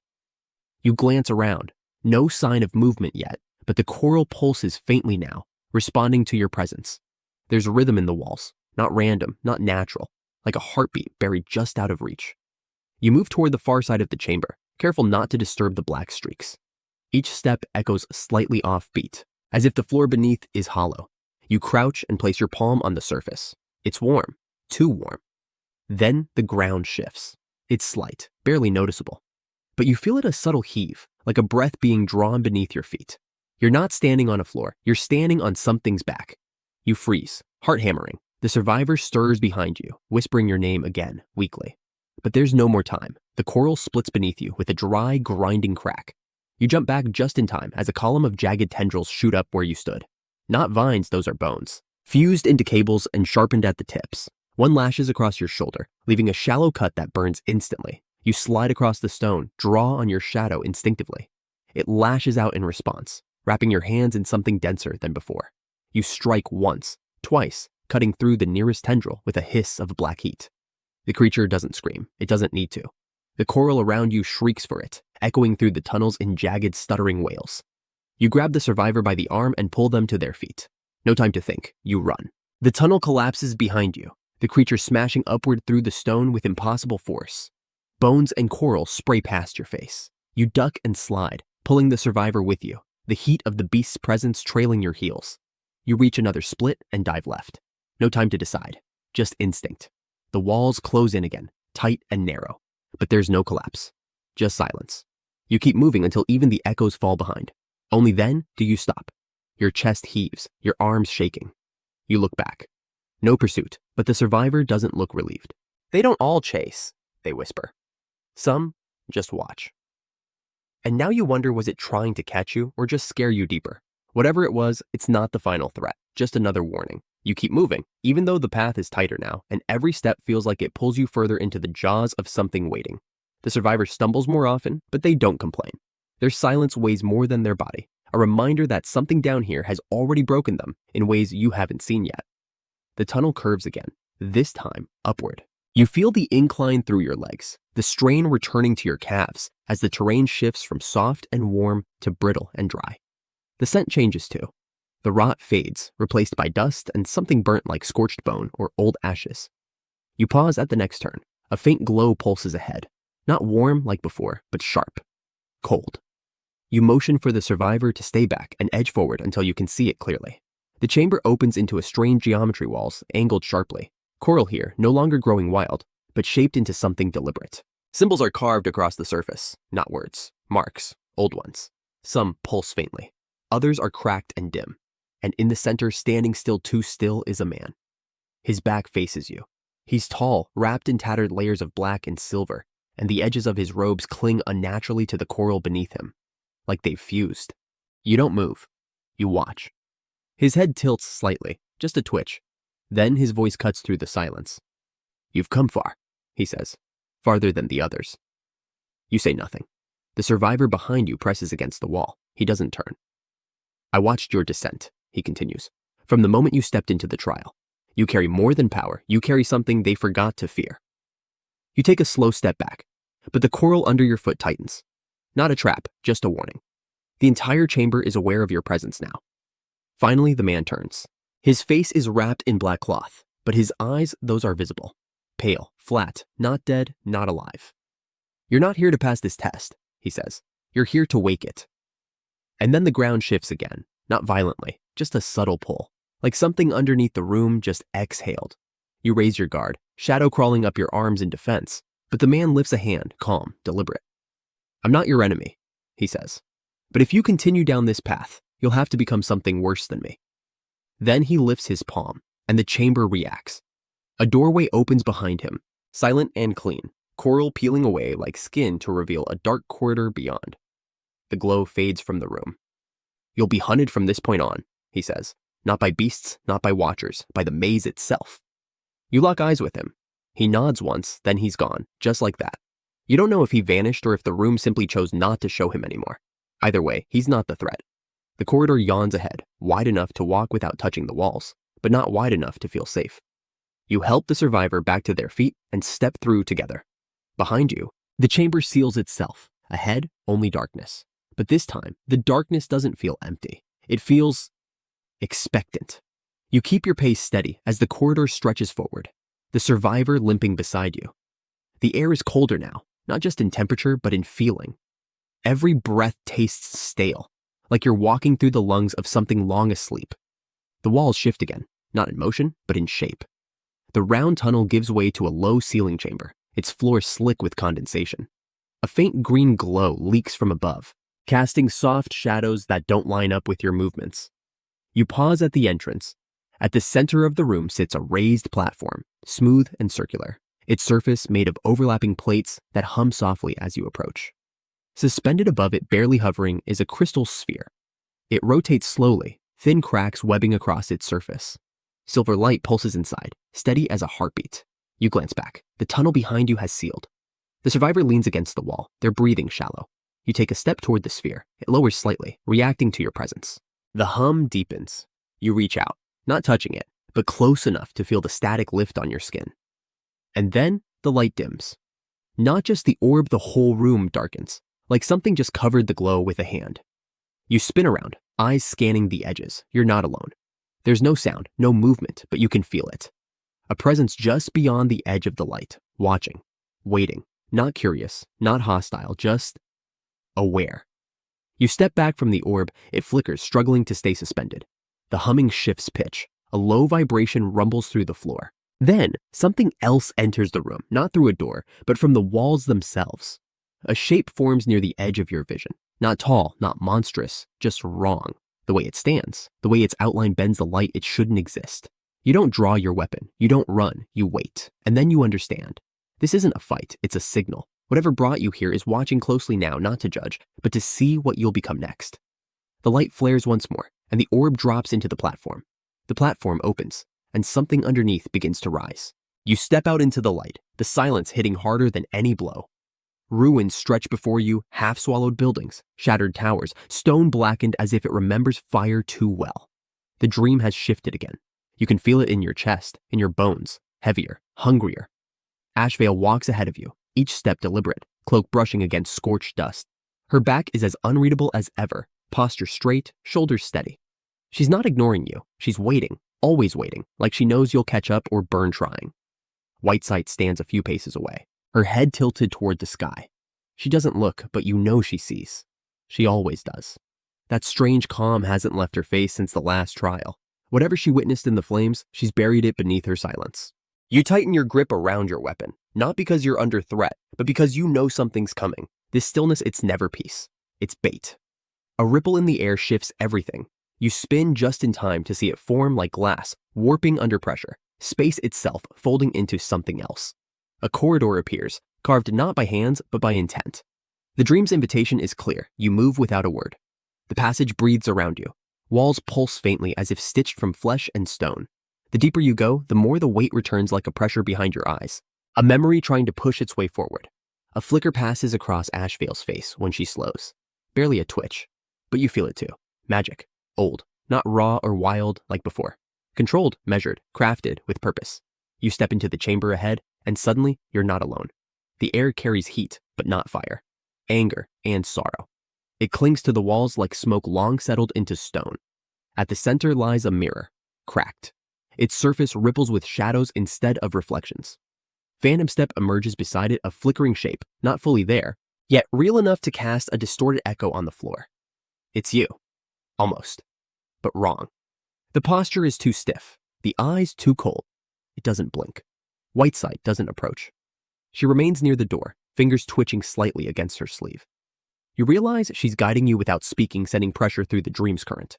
Ashvale simply waits, arms folded. There's no offer of help. This is yours alone. You draw your weapon and face your twin. It moves first. Blades meet in sparks. You parry, shift, sweep low, but the copy is faster. It knows you. Every step, every instinct. But it lacks something new. The soul, the weight of failure, the hunger. You drop low, twist inside its guard, and drive your knee into its chest. It staggers not from pain, but surprise. You press the attack. Sweat burns your brow. Not from exhaustion, from friction, from the heat of fighting someone who thinks exactly as you do. Then you find the gap. You feint left, step right, and cut upward right through its center. The mirror shatters. Silence again. Phantom step crumbles into ash, and your breath catches not from fear, but from understanding. You weren't fighting your reflection. You were fighting who you could become if you stopped moving forward. Ashvale nods once. Whitesight finally steps through the door. You don't ask what's next. You already feel it. The dream's not finished. It's just watching more closely now. You keep moving. There's no other choice. The corridor behind you has already vanished, swallowed by the dream's will. Ahead, the ground slopes downward. Faint embers line the edges, flickering without heat. Ashvale leads this time, her steps soundless, deliberate. You follow the curve of her cloak, watching how the shadows cling to her like they recognize her as one of their own. The path opens into a chamber etched with circular scars, scorch marks spiraling out from a center long since cooled. The air carries weight again. Not heat, but pressure, like the dream is testing how much you'll carry before it breaks you. In the middle stands a structure, a low stone altar cracked down the middle, something faintly glowing within it. Not light, not magic, something else. A presence. Ashvale halts at the edge, her gaze locked on it. Whitesight lingers at the back, head tilted slightly. She doesn't speak, but you feel her unease. You feel your own, too tight in your chest, thrumming behind your ribs. You step forward. The moment your foot touches the inner ring of soot, the chamber breathes. Not literally, but the sensation rolls over you like lungs exhaling heat, as if the place remembers being alive. The altar groans.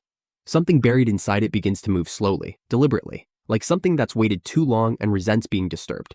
Cracks widen, and from the center rises a hand. Bone wrapped in red string, not flesh, not fully dead either. You brace yourself as the figure pulls free. It isn't tall, but every motion carries intent, like each step has meaning. Its face is featureless, blank, but you know it sees. You know it remembers. This is no monster. It's a test. Ashvale doesn't move. Whitesight closes her eyes. You don't wait. You charge first. The creature meets you head on. Its hand slams against your blade, not dodging, not afraid. The impact sends a jolt through your arms. You spin low, sweep with your leg, but it steps over you, dragging threads of heat in its wake. It isn't fast, but it doesn't need to be. It matches your rhythm perfectly. You change pace. Instead of reacting, you create. You move where you shouldn't, force choices it doesn't expect. A step backward becomes a lunge. A blocked strike turns into a feint. The fight stops being about technique, it becomes instinct. And then you see it an opening. Not big, but enough.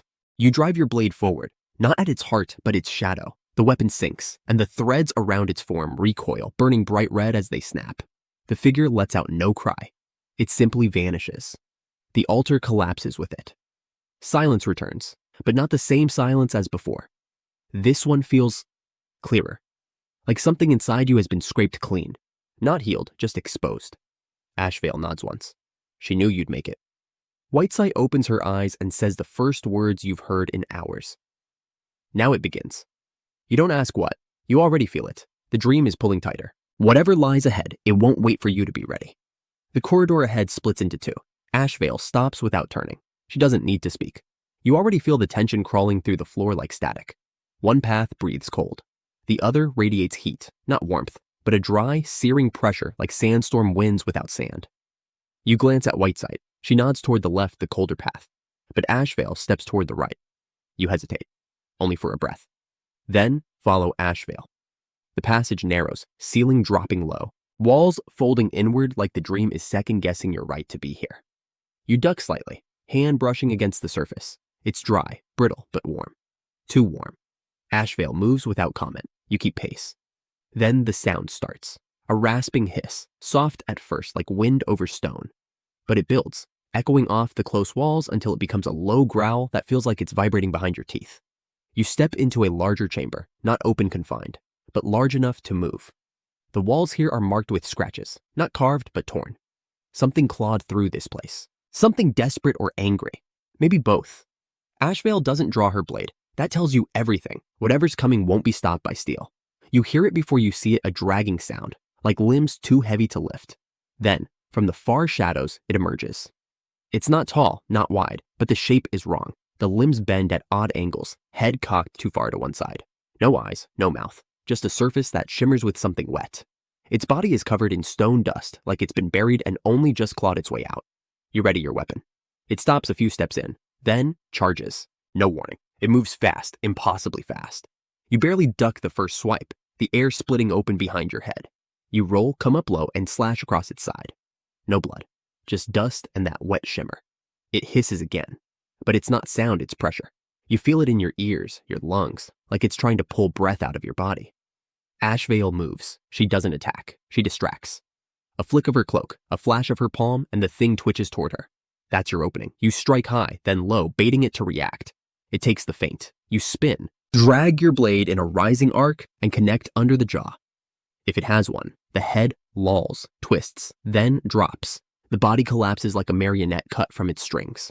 You step back, breathing hard, but not from fear, from focus, from the high that only comes after you survive something that shouldn't be beaten. Ashvale kneels briefly beside the creature, not to examine, to confirm. Then she rises. More are coming, she says. You don't ask how she knows. You already feel it. The dream isn't done testing your strength. It's only now beginning to test your will. The path narrows again. Not like before, not confined, but precise. Each step feels measured, like the ground is weighing your presence, deciding whether you belong. You walk slower now, not out of fear, but caution. The walls here don't close in, they stand tall, watching. Ashvale walks ahead with steady rhythm, her form blending with the gray light like she's been here before. Whitesight lingers at the rear, fingers trailing lightly along the stone as if listening through her skin. You don't speak, none of you do. The silence here isn't empty, it's alert. Then you see them. Eyes, carved into the walls. Not painted. Not symbolic. Carved deep, as if someone or something wanted them to last. Hundreds, all different sizes, all staring inward.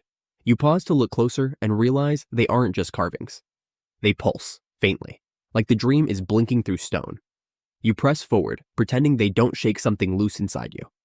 Further ahead, the ground changes. Not just in material texture, color, smell. It becomes smoother, darker, like cooled obsidian. And then you hear it. A faint echo that doesn't match your steps. A second rhythm, a beat out of sync. You raise your hand. Ashvale halts instantly. Whiteside doesn't need a signal she already knows. You pivot just in time. From the far end of the corridor, something drops. It doesn't fall. It lands on all fours with precision. Its body is lean, stretched long like it was pulled too far. Limbs jointed wrong. No face. But the moment it moves, the air grows sharp. It charges, and you barely raise your blade before it's on you. Your first block absorbs most of the hit, but your boots skid across the stone. It's strong, not raw strength efficient. Designed. You slip left, drag your blade down its flank. The cut lands, but the creature barely reacts. It twists, striking with both limbs, and you duck low to roll beneath. Ashvale moves in. Her attack is clean. Blade flashing in a perfect arc, but the creature jumps sideways, graceful, almost mocking. Whitesight doesn't join the fight. She kneels instead, pressing her hand against the stone wall. You realize why a second later. The eyes glow. A pulse runs through the corridor. The creature recoils, just slightly, as if the light burns something buried inside it. You take the opening. You leap, blade up, and strike directly through its chest. Not because it's exposed, but because that's where the rhythm ends. The creature collapses, limbs folding inward like paper soaked in water. Its body melts into the stone. The corridor stills. Ashvale exhales. Whitesight rises. You step away from the corpse that's no longer there. The carvings stop glowing. But you can't shake the feeling that some of those eyes are still watching, not from the wall, but from behind it. You keep walking. The dream doesn't always speak. Sometimes it just waits for you to ask the wrong question. The path widens again, but it doesn't feel like relief. Instead, it feels like exposure. You step into a space shaped like a cathedral tall ceilings, arching ribs of stone, and silence so thick it presses on your eardrums. But it's wrong. No symbols, no altars, just emptiness dressed to resemble reverence. You glance at the floor. There's a pulse beneath it, barely visible, but steady. A faint heartbeat in the stone, too slow to be human, too deliberate to be natural. You kneel and press your palm against the surface. It's warm. It's aware. Ashvale walks to the center without hesitation. Whitesight stays back, closer to the wall, her posture tight. You follow Ashvale, and the second you cross the central ring, the pulse quickens.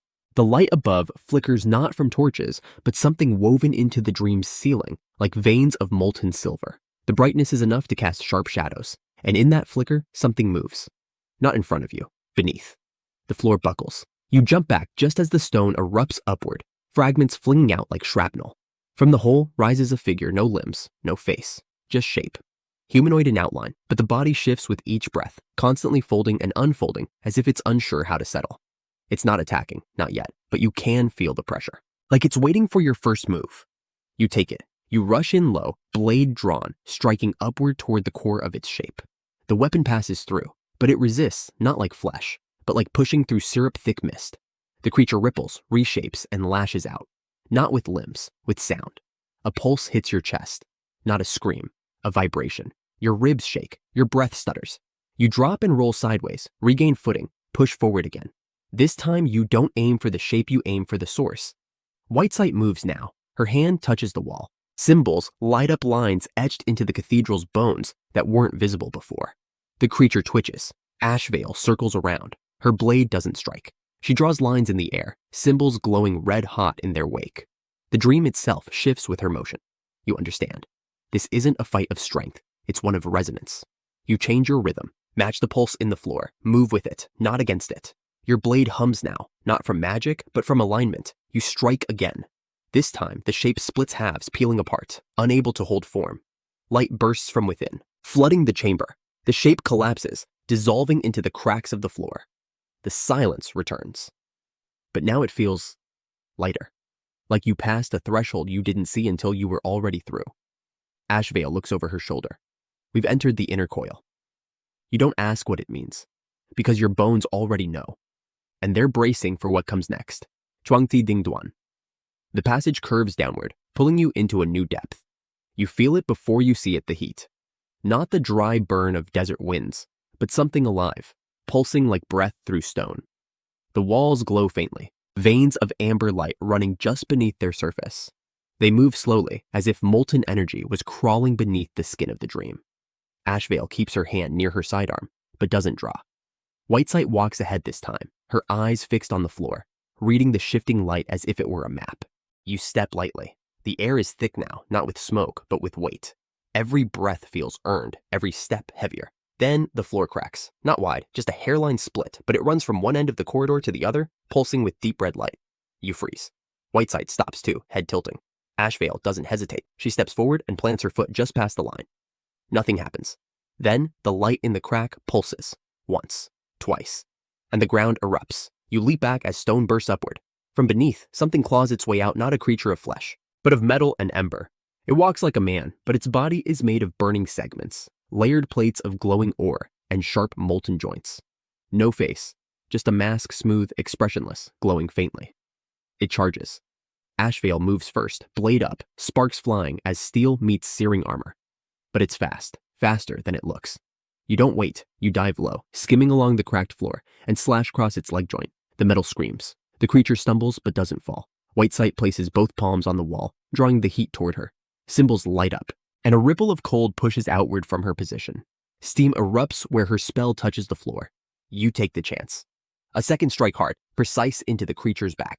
The plate gives, revealing a glowing core beneath. It swings wildly, but you dodge under, spin, and drive your blade in. The core flashes once. Then the body shudders and crumples, heat venting upward like a breath finally released. You step back, sweat soaking your collar. The corridor goes still. Ashvale brushes glowing ash from her cloak. We're close. Close to what, she doesn't say. But you can feel it pressing in. The dream is winding tighter, and the test ahead won't be a fight of blades. It will be a fight of will. The chamber opens in a slow spiral, its walls curved and smooth like the inside of a polished shell. You enter cautiously, the air dense and still. All around you, the walls reflect distorted versions of yourself, some with subtle differences, others twisted in ways you can't explain. One of them meets your gaze and doesn't blink. Another turns its head a second too late. None of them feel like you, and yet every one of them carries your shadow. Ashvale steps in behind you, scanning the perimeter. Whitesight lingers near the edge of the room, her gaze locked on something ahead. In the center of the chamber, raised on a stone pedestal, lies a pale, expressionless mask. It looks smooth as bone, its surface pulsing faintly like it's waiting to breathe. You don't need anyone to tell you this is the test. The moment your foot touches the central circle etched into the ground, the mirrors ripple like disturbed water. Shapes move behind the glass, then push through. Not one, not two. A full ring of figures emerges, 10 versions of yourself, stepping into the chamber from all sides. They carry your posture, your habits, even your scars. But their eyes are wrong, too sharp, too calm. They don't speak. They surround you in silence. You take position, blade already drawn. The first moves in fast, too fast, and you meet it with steel. The impact shakes your shoulder, and the moment you counter, it vanishes into glass shards that dissolve on contact. But there's no time to breathe. The next lunges from your left, another flanks from behind. You spin, duck, slash your movements tighter now, cleaner, reacting on instinct. They're not just copies, they're memories. One fights like the younger you, wild and reckless. Another moves with restraint, as if still afraid of their own power. Each one forces you to confront a version of yourself you thought you buried. Ashvale joins without a word, blade flashing in wide arcs as she holds your flank. Whiteside says nothing, her attention locked on the mask in the center. She circles it slowly, fingers hovering over runes you hadn't noticed before. The last version of you stands just outside the ring of combat, watching. Unlike the others, it doesn't draw a weapon. Its expression doesn't change. You step toward it, heartbeat steady, sword lowered but ready. It speaks not aloud, but straight into your thoughts. The voice sounds like yours, but stripped of uncertainty. You've defeated shadows, but what happens when the enemy is the part of you that wants to win too much? You hesitate not in fear, but in recognition. Then you move. The swing is precise. The reflection accepts it without resistance. When it breaks, no shards remain. Only a breath, a wait, a moment of stillness where you feel something inside go quiet. Whiteside lifts the mask from the pedestal. The chamber sighs, and the mirrors darken, the copies fading into nothing. But the question lingers, heavier than steel. How many versions of yourself must you destroy before you become the one that survives? The path narrows again, leading you through a stretch of stone corridors slick with condensation. Every footstep echoes. There's no wind, no whisper, just the distant beat of your own pulse. The silence isn't comforting. It sharpens you, makes your breath slower, your grip tighter. The dream isn't asleep anymore. It's watching. Ashvale walks beside you, fingers twitching close to her blade, not nervous but aware. She doesn't speak, and neither do you. Words feel unnecessary here. Ahead, the corridor breaks into a fractured stairwell leading down into a hollow space lit by an unnatural glow. When you step in, you feel it immediately. The ground beneath your boots is layered with ash, soft and shifting. Something was burned here, not long ago. Across the room, a creature waits low to the ground, sinewed and covered in soot-colored scales that flex with every breath. No eyes, just thin slits along the skull and a maw that stretches too far across its jaw. It's not resting, it's listening. The second your foot shifts, it springs. You barely clear the initial lunge.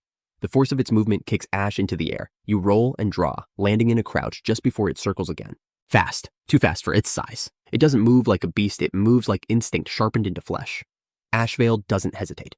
She throws a knife across the arc of its path, not to strike, but to redirect. The creature jerks to the side, and you're already moving, blade slicing low. Sparks fly as steel meets hardened hide, but you don't stop. You duck under the tail swipe, slash again higher this time, and land a cut near its neck. It recoils with a sound that doesn't belong in any living thing. Then it adapts. Its body shifts, subtle, but enough. Muscles coil tighter. Movements sharper. It's learning. You feel it too.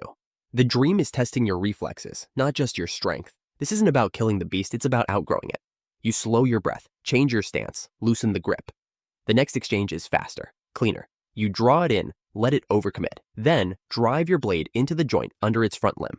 The creature howls, twisting violently. You go with the motion, let it carry you behind its back, and bury your strike deep. It collapses. Smoke rising from its body, the ash soaking in the last of its heat. You step back, breathing hard. Ashvale walks forward, kneels beside it, and pulls something from its neck. A fragment, not bone, not metal.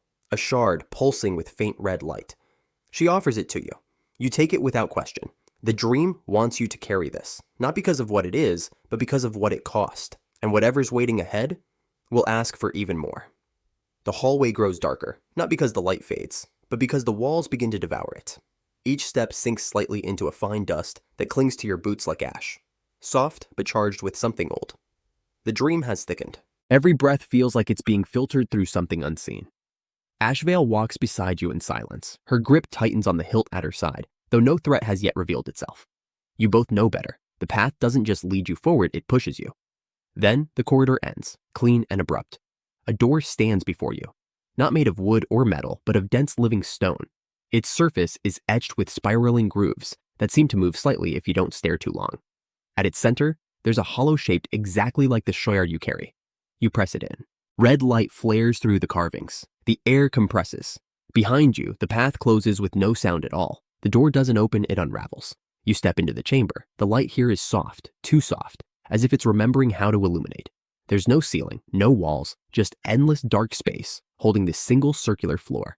And in the center of it, someone stands. Not beast, not monster, just a figure. Its face is blank, smooth as porcelain. No eyes, no mouth, just the suggestion of human shape wrapped in gray robes that drift slightly, though there's no wind. You feel the pressure before it moves. Something inside your chest tightens. Ashvale halts behind you. Whitesight arrives silently from a side corridor, her eyes fixed on the figure. Then it lifts its hand and the world bends. It doesn't strike first, it simply shifts. And suddenly it's in front of you. You raise your blade, but the attack comes without warning. Its arm doesn't swing, it snaps, moving like a whip made of bone and memory. You block the strike, steel ringing in your ears, but the echo doesn't fade. It drills into your mind, whispers, regrets, flashes of moments you thought buried. You step back, chest heaving, trying to separate what's real from what it's feeding you. The figure lunges again, and this time it's faster. You duck low, slide to the side, then pivot on your heel and swing. Your blade meets resistance, not flesh, but a ripple, like cutting through condensed fog. The impact knocks you sideways, your arm numbing from the feedback.